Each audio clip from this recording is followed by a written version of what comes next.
My bio has always started with second-generation pharmacist.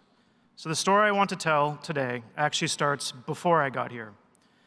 It starts in 1979 when a somewhat more sprightly version of my dad, Leon Parker, graduated from MCP and started his career as a pharmacist.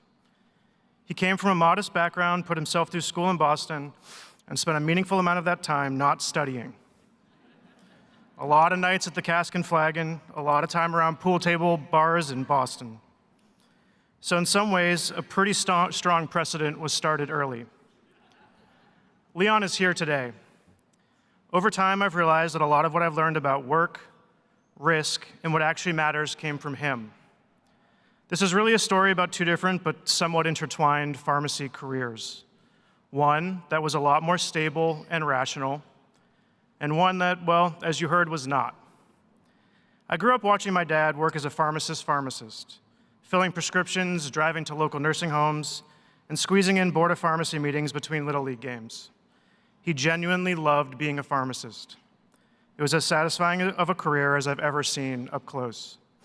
With that backdrop, in the fall of 2006, I shipped off to MCPHS. I was not a model student. That's not false modesty, it's just accurate. That said, I was working a lot.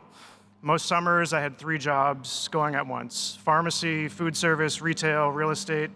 I tried a little bit of everything. That part I definitely got from my dad. So I wasn't doing nothing, I just wasn't doing much of what was on the syllabus.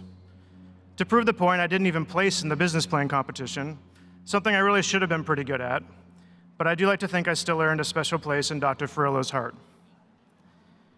I didn't learn particularly well in a classroom, so I got by teaching myself off of other people's notes in the library. In between, I'd dip over to El Mundo's for a slice of buffalo chicken pizza, which led to frequent visits to the secret 4th floor faculty bathroom. If you never found it during your time at MCPHS, I'm sorry. That was a real upgrade from the library and atrium bathrooms. I've also made it clear to the school that I remain open to discussing naming rights to that bathroom. This approach mostly worked until it didn't. I flew a little too close to the sun in the fall of 5th year and very nearly failed out, saved by Dr. Zeiken giving me one last shot. So thank you, Dr. Zeiken. I really don't know where I'd be here today without that second chance. Getting here is not easy. It certainly wasn't for me. Graduating from MCPHS was one of the harder things I've done, and all of you should feel really good about being here today. I also remember clearly what this moment feels like. I may not have been a great student, but I was very focused on what came next. For those of you at the top of the class, destined to be incredible healthcare professionals, you'll be fine. And for those of you closer to where I was, you'll be fine too. One of my dad's favorite lines when I was in school was that a C pharmacist makes the same as an A pharmacist. Some might call him an enabler. But his point wasn't that school didn't matter. It was that you shouldn't get so consumed by it that you miss everything else. Over time, I've started to think about that as paying attention to the things you do just because you enjoy them. The things that might feel a little bit like wasting time. For me, that was taking apparel design classes at Mass Art, helping run the business plan competition at MIT, and spending time learning about founders and businesses. None of that looked particularly productive at the time, but it all added up. Whatever those things are for you, the rabbit holes you keep going down, the things that don't obviously map to a career, stick with them. You don't know which of these things ends up mattering. Another thing my dad got right was encouraging me to take risk early. He used to say, as hard as it might feel now, it never gets easier than right after you graduate. You're early in your career, you haven't built up an expensive life, and you usually don't have the same obligations you'll have later. I took that advice to heart, and about 9 months after graduating, I quit my job, moved back to Boston, and started PillPack. The only problem was that job was working for my dad. So after years of him putting me through school and finally being in a position where I could help carry the load day to day, I was basically telling him I was leaving to start something from scratch. Maybe not exactly what he had in mind. But to his credit, he was incredibly supportive. A little less so a few months later when I hired a star employee. It all worked out, though. A year later, my dad joined PillPack, and a few years, many ups and downs, and a few make-or-break moments later, we sold the business to Amazon. During that period, running PillPack, as far as I was concerned, was the only thing that mattered. I had this belief that if I could just pull it off, I'd prove something to the world and I'd feel settled. I kept up with my girlfriend, now my wife, my friends, my family, but everyone knew what came first.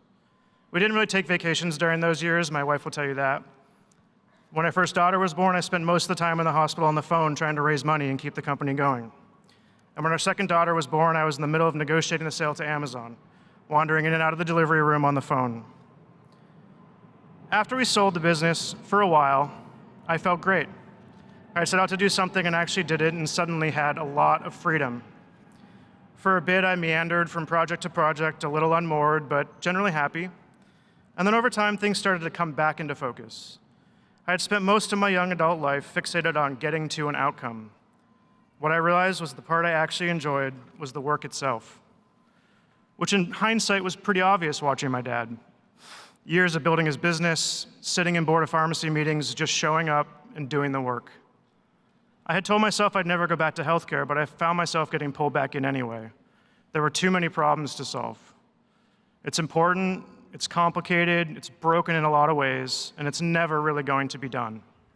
And at some point, that's the part I realized I liked. Around the same time, something else clicked, something that should have been obvious given how I was raised. The people you surround yourself with matter more than anything else. The success fades, the time with family and friends is what sticks. Our third kid was born during COVID, so it wasn't exactly an ideal hospital experience, but I was there for all of it, enjoying Amazon's generous paternity leave. And I think that's something my dad understood long before I did. Not that he was always perfectly present in the delivery room, from what I understand, but he got the important part right.